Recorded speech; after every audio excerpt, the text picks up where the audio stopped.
war a mun def ay méthodes contraceptives pour espacer les naissances d'une part la santé bi ma waxoon sànq d'autre part pour avoir le temps de l'éducation de leurs enfants. wàññi njur gi quoi ak limiter ko là dina baax pour mën a canaliser population bi ak bu ñu limiter njur mi daal en quelque sorte dina tax ñu mën a organiser davantage sama gis-gis bu gàtt. man je dis que baax na. parce que aussi su fekkente ni comme léegi li xew ci àdduna bi nit yi suñu naree toog am doom ba pare nar koo rey wala genre quelque chose comme ça vaut mieux que nga def sa planning éviter yenn affaires yi pour mën a éviter incendie daal man je trouve que c'est bien. planning familial dafay baax parce que vu que conjoncture dëkk bi ni mu demee bu ñu ne planning familial dafay dem. mais ak léegi ni nga xamante ne da ngay ñëw jur sa ay doom ñu bëri doo ci mën dara foofu bu ñu waxee planification familiale da nga ciy ànd xam nga parce que dëkk bi neexatoon da ngay am benn néeg nga bëgg fa dugal par exemple yow yaag sa jabar plus 4 gosses xajatu leen fa soo xëyee tu n'as pas de quoi nourrir les enfants donc planification familiale bon. mooy gën daal te la plupart ñooñu ñoom ñooy gën di jur rek. parce que actuellement monde bi toll na fa nga xamante ne aussi war nañ mën a espacer xale yi ñuy juddu au bout de 5 ans après l'autre comme ça ñu mën a créer une famille de père mère 3 enfants au maximum pour mën a gérer seen économie parce que crise économique bi metti na quelque part aussi.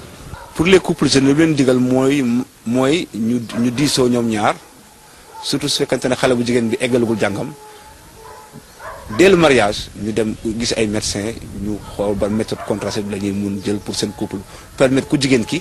mun au moins terminer ay jàngam wala leneen lu muy def parce que tamit c'est vrai que war nañu yokk xeetu yonent bi waaye tamit y a aussi l'avenir surtout pour les jeunes filles qui se marient les mariages précoces ñooñu war nañu di teel a dem gis médecin mu defal leen benn méthode contraceptive bu may leen au moins au bout de 2, 3 wala 3 ans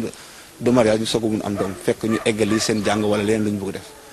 mun na planique ba keroog muy pare jàng wala ba keroog mu koy neex mu dindi planique bi ne mu ngi soog di am doom côté boobu moom je suis d'accord. lu diine bi wax mooy maanu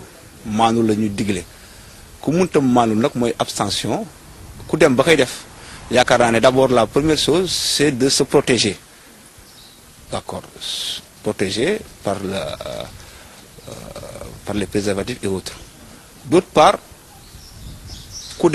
un couple jeune qui le fait, la moindre des choses,